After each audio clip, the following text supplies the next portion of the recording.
Good evening दोस्तों, आप सभी के लिए। और दोस्तों, मुझे उम्मीद है आपकी तैयारी जो है अच्छी चल रही होगी, बेहतर चल रही होगी, बेस्ट चल रही होगी। और आपको पता है दोस्तों, हमारा प्लांट किंगडम चल रहा है टॉपिक, जिसमें दोस्तों मैं भी 2 वीडियो आपके लिए डाल चुका हूँ, यानी पादपों के वर्गीकरण से रिलेटेड। आज हम इस वीडियो में पढ़ने वाले हैं दोस्तों पादपों में जनन, यानी पादपों में जनन जो है किस प्रकार से होता है, वो सारी चीज़ें, उसके ऊपर सारी चीज़ें डिटेल में अच्छी थ्योरी कंप्लीट करने वाले हैं। और जितनी भी चीज़ें इसमें समझाई गई है, ऐसा नहीं है दोस्तों कि थ्योरी आधी अधूरी हो, कंप्लीट थ्योरी है। और एक एक करके हर पॉइंट को मैं आपके लिए अच्छी तरह समझाऊंगा। तो वीडियो पर आपको लास्ट तक बने रहना है दोस्तों, सारी चीज़ों को अच्छी तरह समझना है, देखना है। और जो स्टूडेंट हमारे चैनल पर पहली बार विजिट कर रहे हैं, उनसे मेरा रिक्वेस्ट है कि चैनल को सब्सक्राइब करके साथ में ऑल वाला बेल आइकन जरूर दबा लें, ताकि दोस्तों मेरी आने वाली हर वीडियो का नोटिफिकेशन सबसे पहले दोस्तों आपके पास पहुँच सके।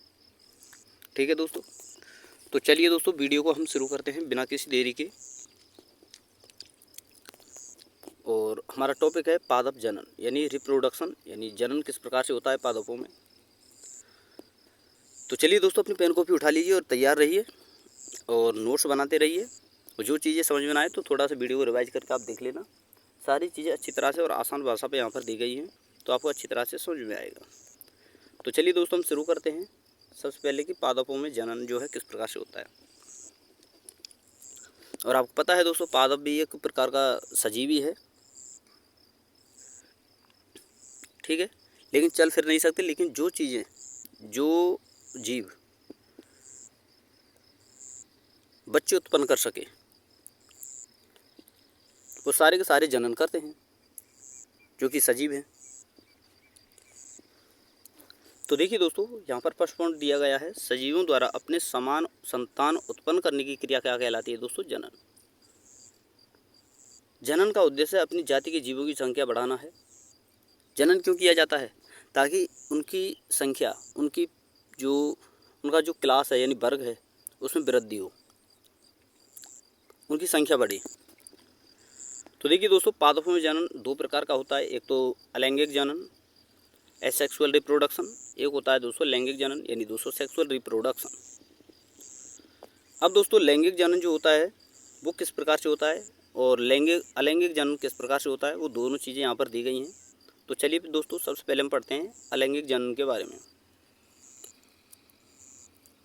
तो देखिए दोस्तों, वह जनन जिसमें एक ही जनक पर्याप्त होता है, उसे कहते हैं हम अलैंगिक जनन। इस जनन में 2 लिंगों की आवश्यकता नहीं होती, जैसे नर और मादा अलग अलग हों, उसकी आवश्यकता नहीं होती। एक ही, जैसे आपने पेड़ देखा होगा, वृक्ष देखा होगा, तो उस पर क्या ऐसा थोड़ी दूसरा वृक्ष जाए उसके पास तब जाकर वो जनन करेंगे? नहीं, केवल एक ही वृक्ष अपने आप में जनन कर लेता है, तो वो होता है दोस्तों अलैंगिक जनन। आगे हम बढ़ते हैं दोस्तों। तो अलैंगिक जनन से पैदा हुई संतानें आपस में एवं जनक के समान होती हैं। आपने देखा होगा दोस्तों, जैसे मान लीजिए नीम का पेड़ है, नीम के पेड़ से अगर दूसरा नीम का पेड़ उत्पन्न होगा, तो वो उसके समान ही होगा और समान ही संतान उत्पन्न करेगा। ऐसी संरचनाओं को क्लोन कहते हैं। क्लोन क्या है दोस्तों? जैसे आपने कभी डॉली, एक भेड़ थी जिसका दोस्तों उन्होंने क्लोन बनाया था, एक भेड़ का क्लोन बनाया था जिसका नाम रखा था डॉली, वैज्ञानिकों ने। तो उसका क्लोन था, सेम टू सेम सारी चीज़ें वही उसमें होना, जैसे कि नाक, कान, गला, सारी चीज़ें, जनन करने की क्षमता, सारी चीज़ें उसमें समान प्रकार की हों। अगला पॉइंट आपको याद रखना है, अलैंगिक जनन द्वारा नई जाति की उत्पत्ति संभव नहीं है, यानी अलग से कोई नई जाति बनाई नहीं जा सकती। अलैंगिक जनन, जैसे नीम का पेड़ है, तो उससे ऐसा मतलब थोड़ी है कि दोस्तों आम का पेड़ हो जाएगा, नहीं होगा। और अगला पॉइंट है, यह एक सरल प्रक्रिया है। तो ये है आपका अलैंगिक जनन। अब बात करते हैं दोस्तों लैंगिक जनन के बारे में। तो इसमें 2 जनकों की आवश्यकता होती है, जैसे नर और मादा अलग अलग होते हैं। इस जनन में नर में मादा 2 लिंगों की आवश्यकता होती है।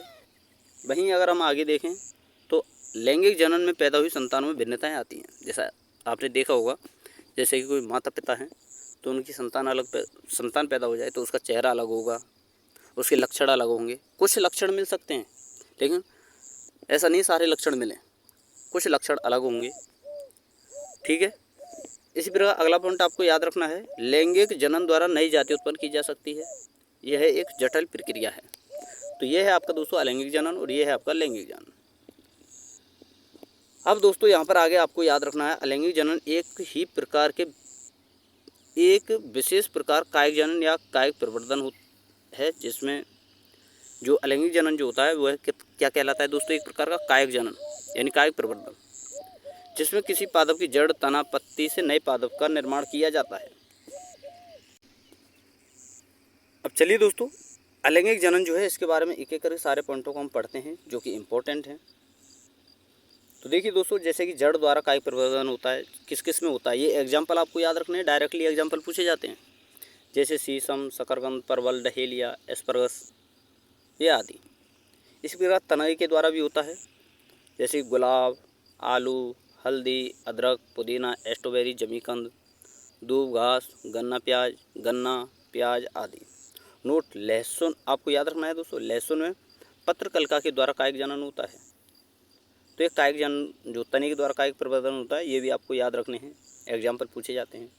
इसी प्रकार दोस्तों होता है पत्ती द्वारा कायिक प्रवर्धन, जैसे ब्रायोफाइलम है और बेगोनिया है। ब्रायोफाइलम को क्या कहते हैं दोस्तों, अजूबा या पत्थर चट्टा। तो इनमें पत्ती के द्वारा कायिक प्रवर्धन होता है, यानी पत्ती के द्वारा इनमें जो है एक नया पौधा जो है उगता है। ठीक है दोस्तों, तो ये था दोस्तों आपका अलैंगिक जनन। अब बात करते हैं दोस्तों अलैंगिक जनन के एग्जाम्पल के यानी उदाहरणों के। तो सबसे पहला आपको याद रखना है पॉइंट, अमीबा, यूग्लिना, पैरामीशियम, लेशमीनिया जीवाणु जो है द्विविखंडन के द्वारा जनन करते हैं। वेरी वेरी इंपॉर्टेंट है ये चीज़ दोस्तों, ये बहुत ज़्यादा पूछा जाता है। वहीं दोस्तों प्लाज्मोडियम बहुविखंडन के द्वारा। हाइड्रा और यीस्ट जो होता है मुकुलन यानी दोस्तों कलिका के द्वारा। स्पंज जो होता है दोस्तों जैम्यूल के द्वारा करता है। कवक जो है दोस्तों चल बीजाणुओं के द्वारा। और हाइड्रा यानी दोस्तों प्लेनिरिया जो होता है पुनर्जनन के द्वारा जनन करता है।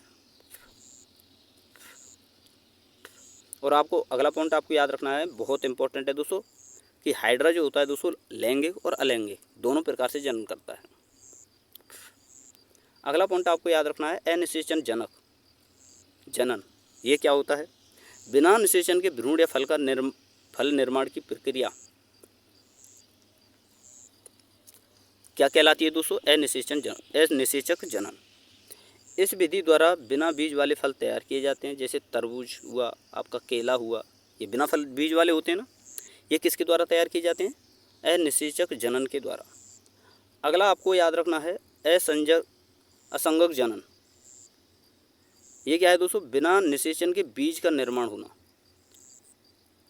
अगला पॉइंट आपको याद रखना है सरीसृपों में निषेचन या भ्रूण निर्धारण एवं लिंग का निर्धारण तापमान के द्वारा होता है। जितने भी सरीसृप हैं उनमें भ्रूण या लिंग का निर्धारण किसके द्वारा होता है दोस्तों, ताप के द्वारा। तो ये है आपका दोस्तों अलैंगिक जनन, इसके बारे में सारी चीज़ें आपको याद रखनी है। अब चलते हैं दोस्तों पादपों में लैंगिक जनन। अलैंगिक जनन के बारे में आपके लिए सारी चीज़ें समझा दी हैं। अब बात करते हैं दोस्तों पादपों में लैंगिक जनन किस प्रकार से होता है, उसके बारे में सारे एग्जाम्पल, सारी थ्योरी हम कंप्लीट पढ़ते हैं। तो चलिए दोस्तों एक एक करके सारे पॉइंटों को समझते हैं। तो सबसे पहला पॉइंट है दोस्तों, परागकण को नर युग्मक एवं बीजांड को मादा युग्मक कहा जाता है। पादप जो होते हैं जिसमें नर युग्मक होता है, परागकण जो होता है उसे नर युग्मक कहते हैं और बीजांड को मादा युग्मक कहते हैं। अगला पॉइंट आपको याद रखना है, परागकण के बीजांड तक पहुंचने की क्रिया को परागण कहते हैं। परागकण जो है बीजांड तक पहुंचता है। जैसे दोस्तों मैं आपके लिए बता देता हूँ, जैसे मान लीजिए कोई जो है ये कोई फूल है, ठीक है दोस्तों। अब ये तो है दोस्तों बीजांड यानी अंडाशय, और यहाँ पर होते हैं दोस्तों कली में परागकण। अब यहाँ से दोस्तों मान लीजिए किसी कीट द्वारा या हवा द्वारा यहाँ पर पहुँचे, तो ये क्रिया जो पहुँचने कहलाती है दोस्तों, ये कहलाती है परागण। अगला आपको याद रखना है, जिन पुष्पों पुमंग तथा जयांग दोनों ही होते हैं उन्हें उभयलिंगी या द्विलिंगी पुष्प कहते हैं। जैसे कि सरसों, ये आपको याद रखने हैं, उभयलिंगी या द्विलिंगी पुष्प के एग्जाम्पल जैसे सरसों, गुड़हल, मटर, पेटूनिया ये आदि इसके एग्जाम्पल होते हैं। जबकि जिन पुष्पों में पुमंग या जयांग, या तो पुमंग होता है या जयांग होता है, उन्हें एकलिंगी पुष्प कहते हैं। जैसे दोस्तों एकलिंगी के आपको याद रखने हैं एग्जाम्पल, जैसे पपीता, खरबूज, तरबूज, सहसूत, नारियल, मक्का। इसमें सबसे ज़्यादा पूछा जाता है इधर दोस्तों गुड़हल और आपका सरसों, और इधर पूछा जाता है आपका पपीता और खजूर और नारियल, सबसे ज़्यादा पूछे जाते हैं, ये आपको याद रखने हैं। अब चलिए दोस्तों हम आगे देखते हैं, और आगे है दोस्तों एकलिंगी पुष्प युक्त पादप दो प्रकार के होते हैं। अभी बताया मैंने एक लिंगी और दो लिंगी। तो एक लिंगी जो होते हैं ये दो प्रकार के होते हैं, जिसमें पहला है दोस्तों एक लिंगाश्रय। ऐसे पादप जिनमें नर पुष्प या एवं मादा पुष्प अलग अलग पादप होते हैं उन्हें कहते हैं एक लिंगी आश्रय। जैसे दोस्तों पपीता, खजूर, भांग भी आपका एक लिंगी पुष्प का एग्जाम्पल है। भाई उभयलिंगाश्रय की बात करें तो वे पादप जिनमें नर व मादा एक ही पादप पर पाए जाते हैं उन्हें दोस्तों उभयलिंगाश्रय जो है पादप कहते हैं। जैसे दोस्तों नारियल, अरंडी, मक्का, आम भी पूछा जाता है, आपको याद रखना है।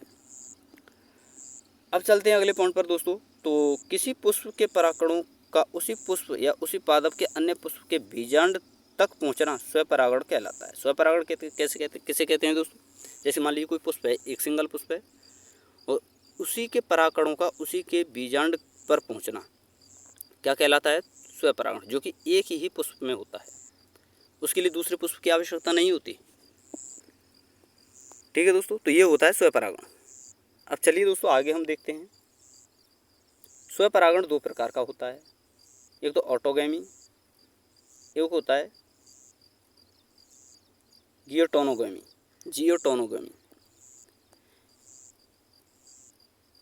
ऑटोगैमी होता है, इसमें दोस्तों सेम फ्लावर की आवश्यकता होती है, जबकि जियोटोनोगैमी जो होता है इसमें दोस्तों डिफरेंट फ्लावर यानी अलग पुष्प और अलग प्लांट की आवश्यकता होती है।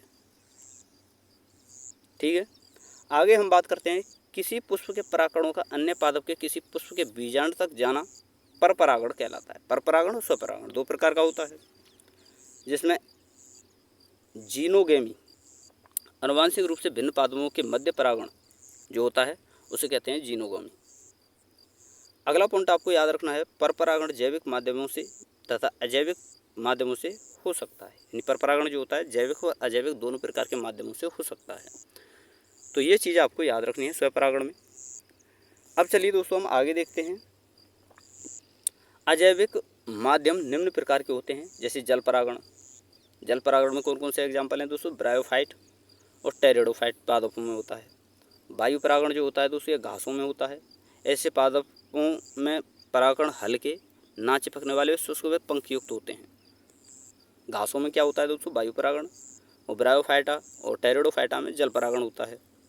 वहीं अगर हम आगे बात करें, जैविक माध्यम निम्न है। जैविक और अजैविक दो माध्यम होते हैं, तो अजैविक मैंने आपके लिए बता दिए हैं। अब बात करते हैं दोस्तों जैविक माध्यम की।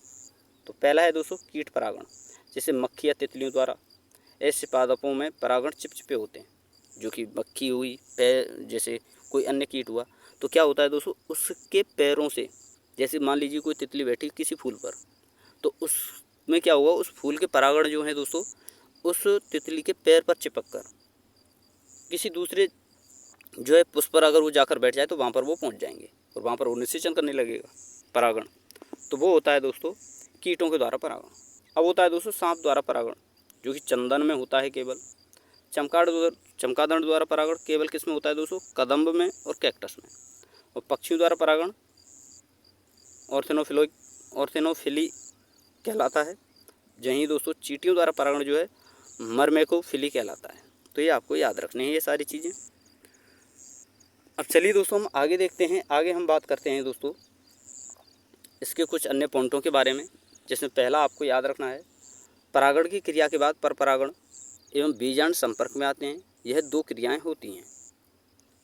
अगला पॉइंट आपको याद रखना है, परपरागण बीजांड तक पहुंचने के बाद पराग नली का निर्माण होता है, जो कि वर्तिकाग्र से लेकर अंडाशय एवं बीजांड तक जाती है। अगला पॉइंट आपको याद रखना है, पराग नली में आगे दो नर युग्मकों का निर्माण होता है, जो कि अगुणित होते हैं। अगला पॉइंट आपको याद रखना है, एक नर युग्मक बीजांड में पाई जाने वाली अगुणित अंडकोशिका से संयोजित होकर, संयोजित का मतलब है दोस्तों मिलकर, अगुणित द्विगुणित भ्रूण का निर्माण करते हैं। ठीक है। अगला आपको याद रखना है, दूसरा नर युग्मक बीजांड में पाए जाने वाले द्विगुणित ध्रुवीय केंद्रकों से संयोजित होता है और त्रिगुणित भ्रूणपोष का निर्माण करता है।